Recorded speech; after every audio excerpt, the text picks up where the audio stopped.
So I'm the only one here again.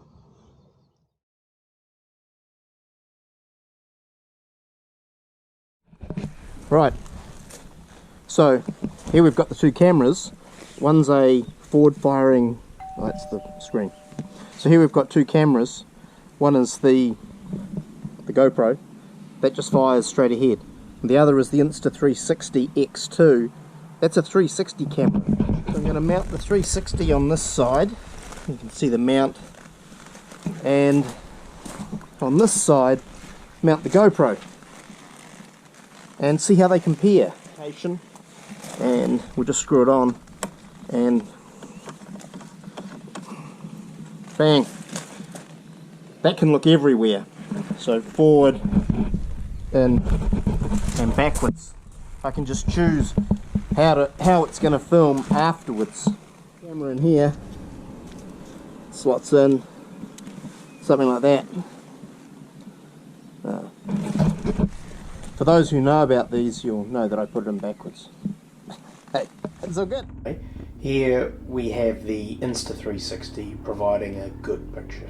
First impressions are it's good.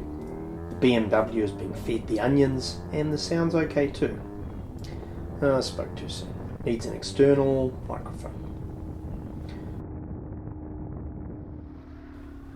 Now the GoPro. The picture looks lighter and brighter, but what the hell is that? It can't handle the vibes of the boxer being punched. Oh, that sucks. What a shame. Different mounting locations may be required. Back to the Insta360. Nothing on the bike has been altered. I'm repeating the same shot, but with a different view. So this is really nice and easy to do. This is a nice way to make video clips without having to repeat roads over and over. Back on the GoPro, and the picture looks great while cruising along. It just doesn't like the vibes when it's been given the beans.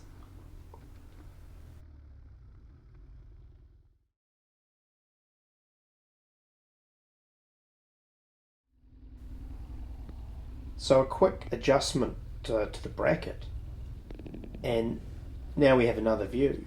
Maybe the stabilization isn't as good as the 360, but the picture quality does look great. Very natural colors, and under gentler acceleration the picture stays looking good too.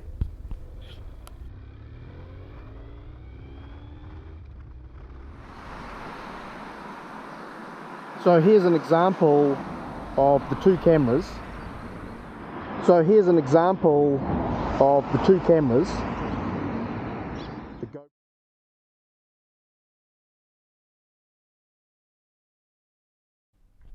The GoPro's colour looks very natural. This image is a good representation of what I'm seeing.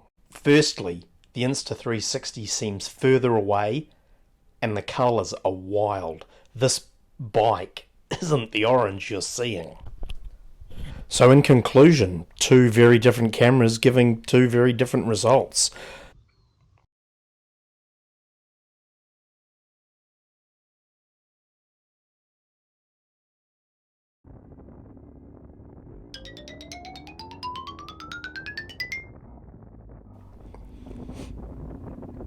It's like just your opinion, man.